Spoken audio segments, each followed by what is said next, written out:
All right, let's just jump right in. We all want to live longer, and we definitely want to live healthier. But how do we actually train for longevity?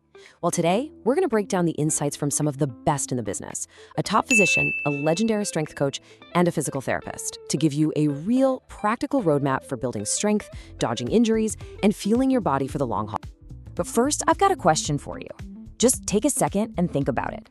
What percentage of people in the US do you think regularly do some kind of resistance training? Lifting weights, body weight stuff, anything like that.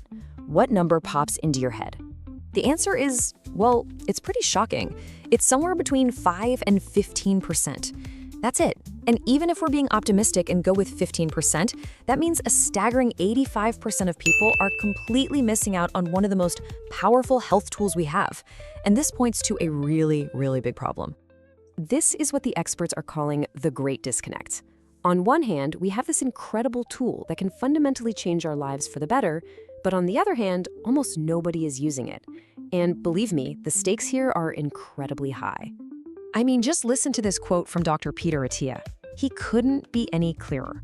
When you line up all the big things, nutrition, sleep, you name it, he says there's just no evidence that anything trumps exercise for extending your life and the quality of that life. It is, without a doubt, the king. And here's exactly why it's the king. We're not just talking about vanity stuff, though looking and feeling better is a great perk. We're talking about actually measurably lengthening your lifespan. We're talking about improving the quality of those years and slashing your risk for all those nasty chronic diseases. And yet, we're still stuck with that tiny 5–15% number. So what gives? Which leads us to the big question, why? Why is there such a massive gap? Well, the experts have pinpointed a few key barriers that trip people up again and again. And these aren't just flimsy excuses. They're real challenges that stand in the way. First off, life happens, right? Jobs, kids, all the daily grind, it just gets in the way. Then there are the limits we put on ourselves. Dr. Gabrielle Lyon has a great example. You might think, oh, I can't lift a 40-pound dumbbell, but then you'll scoop up your 40-pound kid without even thinking about it. Third, there's paralysis by complication. We make fitness sound so complicated that we never even start. And the last one, and this is the scariest one, is a simple lack of awareness. We don't realize we're losing strength until one day it's just gone. So how do we start fixing this? Well, the first part of the solution requires a huge shift in how we think about exercise.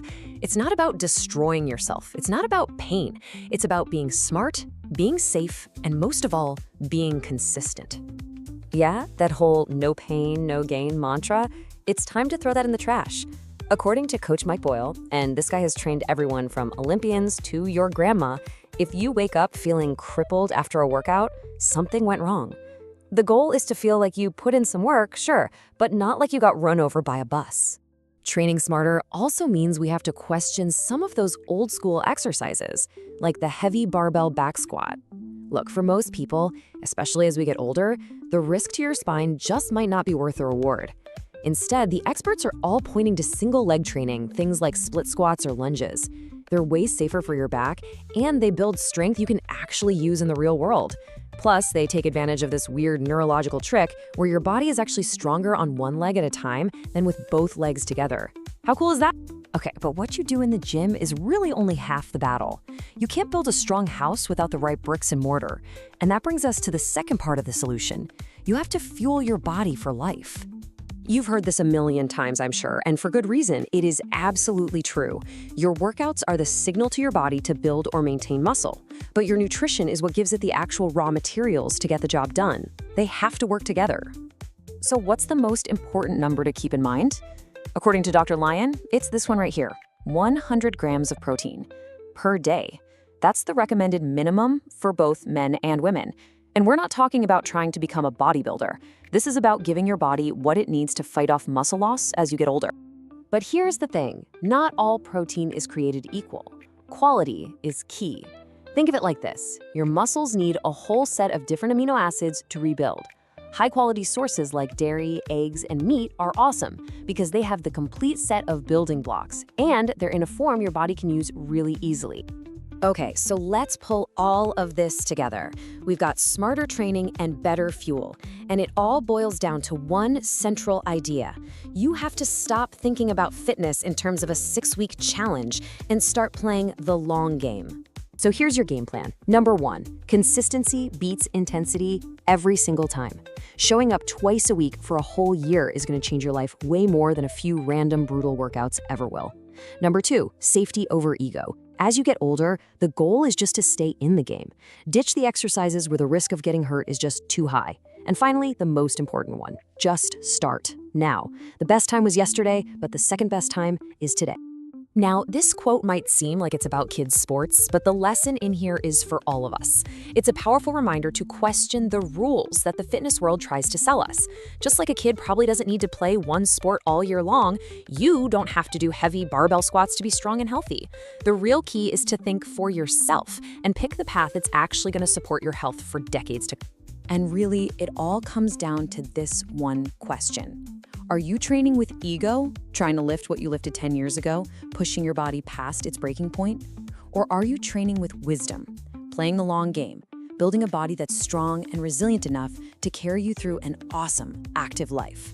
The choice is yours. What if I told you that with just 5 simple exercises, you could start to feel and move like you're 20 years younger?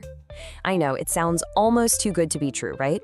But stick with me because we're about to walk through a science-backed approach that can literally begin to reverse some of the key signs of aging in just a matter of weeks. So let's just ask the big question right up front. Is this really possible? You know, so many of us just accept that getting weaker or feeling a bit more frail is just an inevitable part of getting older. But what if that's not the whole story? What if a huge chunk of what we call aging is actually something we have a surprising amount of control over? And I want to be super clear, this one is for you, especially if you're over 50. We're going to break down the exact exercises and the simple, common sense approach you need to stay strong, healthy, and independent for all the decades ahead. Okay, so to understand the solution, we first have to meet the villain of our story, sarcopenia. It sounds complicated, but the name just comes from Greek words meaning flesh loss. It's the age-related muscle decline we all experience. And here's the wild fact. It was only officially recognized as a medical condition in 2019. Why? Because science is finally catching up and confirming it's a major cause of disability and falls in older adults. This timeline really puts it into perspective, doesn't it? The decline starts quietly in our 30s, but after 50, it hits the accelerator. But, and this is the most exciting part, here's the game-changing news. Recent studies, including some from this year, have revealed that sarcopenia isn't just something you can prevent, it is reversible. Older adults can actually rebuild significant muscle in as little as 12 weeks with the right plan. So what is that right plan? Well, it all boils down to this one golden rule. If you remember one thing today, make it this. It's not about pushing yourself to the absolute limit. It's about steady, gradual improvement. Think of it like a marathon, not a sprint. Let me show you what I mean. This story just illustrates the idea perfectly. Take Adrian. At 60, a back injury made it tough for him to walk for even 10 minutes. So what did he do? He started small, super small. Just 5-minute walks and a few simple exercises. But here's the key. He followed the golden rule, increasing his effort by just 20% each week.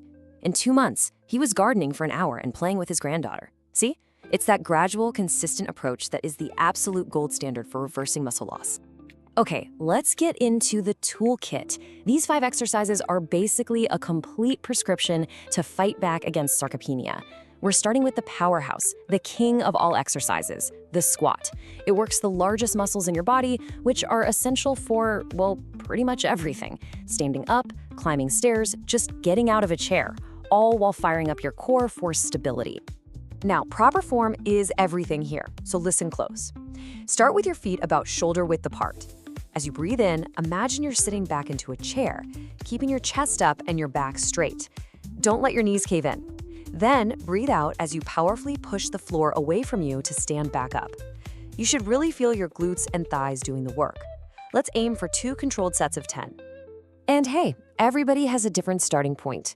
For an easier version, just use a chair. Practice those slow, controlled sit-to-stand movements. If you're ready for a bigger challenge, hold a dumbbell right at your chest. The most important thing is just to start where you are today.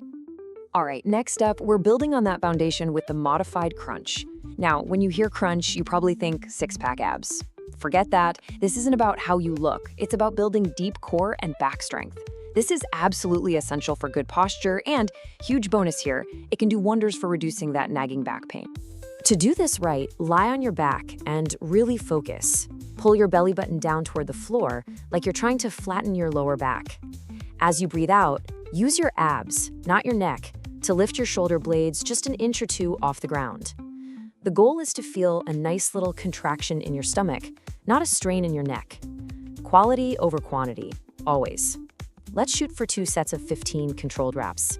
And of course, you can always adjust the difficulty. If you're just starting out, a tiny crunch where you just lift your head is perfect. To make it harder, you can lift a little higher or even hold a small weight on your chest. You've got to listen to your body and just progress nice and slow. On to our third exercise, the reverse lunge. This move is fantastic because it doesn't just build leg strength like the squat, it's also a champion for your joints. Seriously, research shows that doing lunges regularly can boost both your knee and hip health, and it even helps increase bone density. So let's focus on a safer version that really protects your knees. Start by holding onto a chair for balance. Take a nice, comfortable step backward and lower yourself down by bending both knees. You're aiming for about a 90-degree angle in both. Then, push off that back foot to come smoothly back to the start. Let's aim for 1 set of 10 reps on each leg. If you've got some knee pain, start with what I call mini lunges, where you only go down about a quarter of the way. If you're feeling strong, you can let go of the chair and hold some dumbbells. See, there's always a version of the exercise that's just right for you. All right, time to tackle the upper body with exercise number 4, the modified push-up. This is about so much more than just arm strength. Sure, it builds your chest and shoulders, but it also engages your entire core. This is the kind of strength you use every single day to lift groceries, push open a heavy door, or pick up your grandkid. The key to this modified version is starting on your knees. Now think about keeping a straight line all the way from your head to your knees. Don't let your hips sag. Lower your chest toward the floor and then push back up. It's all about a smooth, controlled motion. Let's shoot for 2 sets of 10 repetitions. The absolute easiest way to start is just by doing push-ups against a wall. It's a really gentle way to build strength. As you get stronger, you could move to a countertop, then down to the floor on your knees, and maybe, eventually, a full push-up. It's a fantastic progression. Okay, now for our final exercise. And I gotta tell you, this one might be the most important. The ability to do 10 to 20 reps of this next movement is a powerful, powerful indicator of your mobility and strength for years and years to come. And here it is, the glute bridge. I know, it looks simple, but its importance for daily life is just off the charts. This exercise directly builds the strength you need for the most essential activities: getting out of bed, walking with a steady gait, climbing stairs with confidence. It is a cornerstone of your long-term independence. So to do it, you'll lie on your back with your knees bent. Engage that core, then press through your heels to lift your hips up. Right at the very top, give your glutes a good squeeze. That's the real key to the movement. Hold it for just a second, and then slowly lower back down with full control. Aim for 2 sets of 10 repetitions, and really focus on that squeeze at the top. So here's the bottom line. You now have the 5 key exercises and the single most important rule to guide you. The goal isn't to be perfect tomorrow, it's just to be consistent week after week. Your path to feeling younger and stronger isn't about speed, it's about taking that first steady step. So the only question left is, where are you going to start?